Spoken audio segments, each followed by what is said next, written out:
हरियाणा की करते हैं। हरियाणा में टिकट के बंटवारे के बाद अब बीजेपी में हंगामा मच गया है। जम्मू कश्मीर की तरह यहां सिर्फ बीजेपी ऑफिस में नारेबाजी नहीं हुई, बल्कि पार्टी के भीतर भी भगदड़ के हालात बन गए हैं। आपको बता दें कि कई नेता बीजेपी छोड़ चुके हैं या फिर छोड़ने की जुगत में हैं, और इन नेताओं में पूर्व विधायक भी हैं, मौजूदा विधायक भी हैं और मंत्री भी हैं।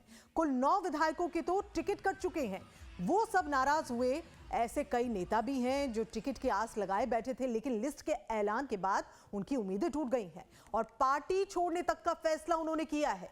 कुल 10 ऐसे नेता हैं जो अब तक बीजेपी छोड़ चुके हैं। उन नेताओं की लिस्ट भी हम आपको दिखाते हैं। तो पार्टी छोड़ने वाले नेताओं की लिस्ट में रणजीत सिंह चौटाला का नाम शामिल है, जो कि खुद मंत्री हैं पार्टी में। लक्ष्मण नापा विधायक हैं। सावित्री जिंदल, सुखविंदर शयोराण और इसके अलावा जो कि पूर्व विधायक हैं, शमशेर सिंह खड़खड़ा पूर्व प्रत्याशी हैं। संजीव बलेचा जिला उपाध्यक्ष सोनीपत, साथ ही विकास उर्फ भल्ले जिला अध्यक्ष किसान मोर्चा। ये देखिए, ये हम आपको बता रहे हैं कि टिकट बंटवारे के बाद हरियाणा में आखिर क्या हुआ है। पार्टी छोड़ रहे हैं नेता क्योंकि नाराज हैं, टिकट नहीं मिला तो नाराज हैं। इनमें कौन कौन सी फेहरिस्त में लोग शामिल हैं, ये हम आपको सिलसिलेवार बता रहे हैं। आगे बढ़ते हुए बात बताते हैं हम आपको। सीमा गेबीपुर पूर्व प्रत्याशी हैं। शमशेर गिल, तरुण जैन जो कि जिला उपाध्यक्ष हिसार रहे, संजय ठेकेदार पूर्वांचल प्रकोष्ठ सोनीपत। इन सभी ने नाराज होकर 10 से ज्यादा ये ऐसे मंत्री नेता हैं जिन्होंने बीजेपी छोड़ दी है। नाराज हैं पार्टी से क्योंकि लिस्ट में इनका नाम ही नहीं था।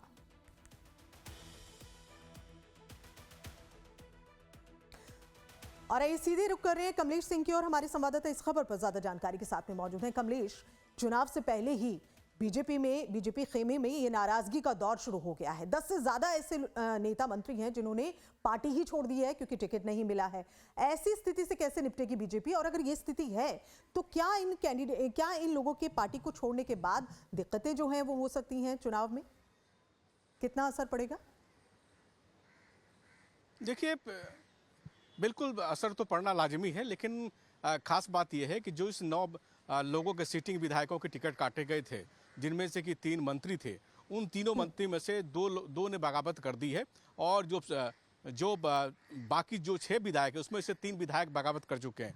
और जिस बात का आपने उल्लेख किया कि सावित्री जिंदल, चूंकि उनके पुत्र अभी बीजेपी में हैं और कुरुक्षेत्र से सांसद हैं, इसके बाद नवीन जिंदल, उनके बावजूद सावित्री जिंदल को ये डिमांड कर रहे थे कि हिसार से उनको टिकट दिया जाए, जो कि हिसार से वो चुनाव जीतती रही हैं। ऐसे स्थिति में उनका बीजेपी छोड़ना निश्चित रूप से बड़ा धक्का है। इसके अलावा जो आपने लक्ष्मण नापा का नाम लिया, वो बीजेपी के पूर्व विधायक थे, यानी अभी सिटिंग एमएलए थे, उन्होंने पार्टी छोड़ दिया। तकरीबन 10 लोगों की संख्या अभी तक हो चुकी है, और ये जानकारी मिली है कि अभी और भी ऐसे लोग हैं जो पार्टी छोड़ सकते हैं। खासकर ये ऐसे लोग हैं जिनका टिकट काटा गया, लेकिन इनके समर्थक भी बड़ी संख्या में बीजेपी छोड़ने की कवायद में ही या छोड़ सकते हैं। लेकिन इसका बड़ा इम्पैक्ट जरूर पड़ेगा पार्टी पे, इसलिए कि लेकिन पार्टी का ये मानना है कि फिलहाल ऐसे लोगों को, जो बागी लोग हैं, उनको मनाने की कोशिश पार्टी की ओर से नहीं होगी।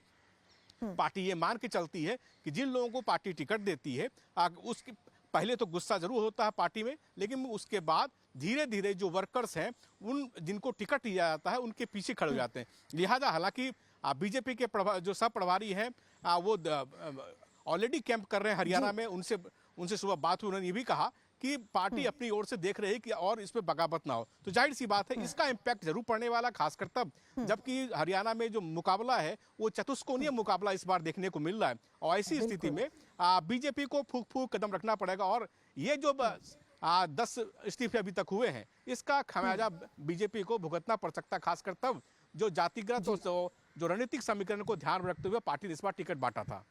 लेकिन कमलेश, जैसा अभी आपने जिक्र किया कि पार्टी में ऐसा लग नहीं रहा है कि नाराज हुए इन नेताओं को मनाया जाएगा या एक बार फिर से इन्हें पार्टी में लाने की कोशिश जो है वो की जाएगी, बल्कि जो नए कैंडिडेट हैं उन पर ध्यान दिया जाएगा। लेकिन पार्टी से जुड़ी चुकी काफी वक्त से हैं, और ऐसे में इनकी नाराजगी जो है वो आने वाले वक्त में विधानसभा चुनाव के समीकरण को भी कहीं ना कहीं इफेक्ट कर सकती है। इन्हें मनाना भी बेहद जरूरी है, लेकिन अगर नहीं मनाएंगे तो कितना असर और हो सकता है। साथ ही मैं ये भी जानना चाहूंगी, आपने अभी जिक्र किया कि ये 10 से ज्यादा लोग हैं जो जा रहे हैं, और इसके अलावा कुछ और लोग भी हैं जो इस तैयारी में हैं। अगर ऐसा ही रहा तो बीजेपी के लिए एक झटके से कम नहीं है। इस स्थिति से निपटने की जरूरत बीजेपी को होगी, क्योंकि विधानसभा में इसका नुकसान हो सकता है। देखिए ऐसा बिल्कुल है, नुकसान बिल्कुल होता है। जब भी पार्टी के विश्वस्त नेता छोड़ के जाते हैं तो पार्टी को बिल्कुल नुकसान होता है, लेकिन पार्टी कितना भरपाई करती है या कर पाती है ये भी देखने वाली। लेकिन दिलचस्प बात ये भी है कि जिन लोगों को टिकट काटे गए उसमें से 3 जेजेपी के जो विधायक आए थे उनको एकोमोडेट किया गया, 2 कांग्रेस से आए थे उनको एकोमोडेट किया गया।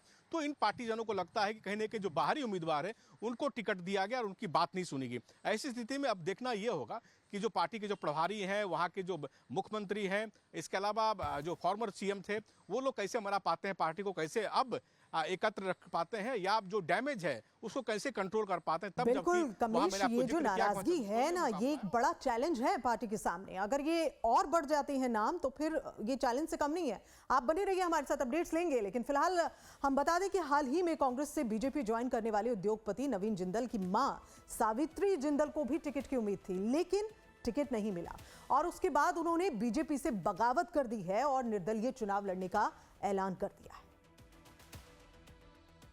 ये सारा मेरा परिवार है जी, तो अपने परिवारजनों की बात तो माननी पड़ती है।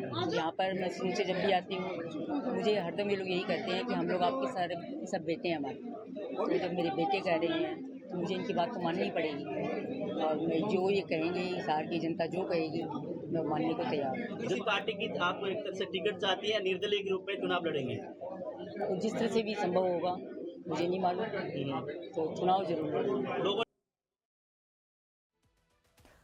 और टिकट नहीं मिलने से नाराज रणजीत चौटाला ने पार्टी छोड़ दी है। पार्टी छोड़ने के बाद उनका क्या कहना है, जरा ये देखते हैं। मैं खफा नहीं कहूंगा, मैं नॉर्मल आदमी हूँ। देखिए, उनका निर्णय टिकट दे नहीं दे, मेरे उनसे 4.5 साल बड़े अच्छे संबंध रहे, मुझे लोकसभा का टिकट दिया। अब अचानक बीजेपी में किस आदमी की क्या एडवाइस थी, जिसने भी ये एडवाइस करा, मैं समझा उसने बीजेपी का बहुत बड़ा नुकसान कर दिया इतनी बड़ी पार्टी का। और पार्टी को देखना चाहिए कि किस आदमी ने ऐसी सलाह दी थी, उसका नोटिस लेना चाहिए। उसने पार्टी का बहुत बड़ा नुकसान, उसका अपना फायदा नहीं हुआ, पार्टी का बहुत बड़ा नुकसान कर दिया। तो ये रणजीत चौटाला हैं, बीजेपी के बागी नेता। वो भी यही मान रहे हैं कि पार्टी को समझना चाहिए कि आखिर ये नाराजगी है क्यों और इस नाराजगी को दूर करने की कोशिश करनी चाहिए। आइए सीधा एक बार फिर से हम रुक कर रहे हैं हमारे संवाददाता कमलेश की ओर। कमलेश, अगर हम देखें ये नाराजगी, अभी हमने देखा, आपने भी सुना होगा, रणजीत चौटाला कह रहे थे कि नाराज हैं तो इस बात को समझना होगा कि नाराज क्यों है और इस नाराजगी को दूर करना होगा। तो क्या माना जाए, ये एक चेतावनी है, कहीं ना कहीं ये बताने की कोशिश है कि अगर आप ऐसा नहीं करेंगे तो नुकसान होगा, और फिर उसी नुकसान का हम लगातार जिक्र कर रहे हैं। आने वाले विधानसभा में कितना खामियाजा भुगतना होगा? देखिए, जहां तक खामियाजे की बात है तो आपको याद होगा कि सेंट्रल इलेक्शन कमेटी की बैठक के बाद, बीजेपी की जो केंद्रीय चुनाव समिति उसकी बैठक के बाद लगभग 8 दिन के बाद ये लिस्ट जारी किया गया और लिस्ट जारी भी किया गया तो 63 लोगों का।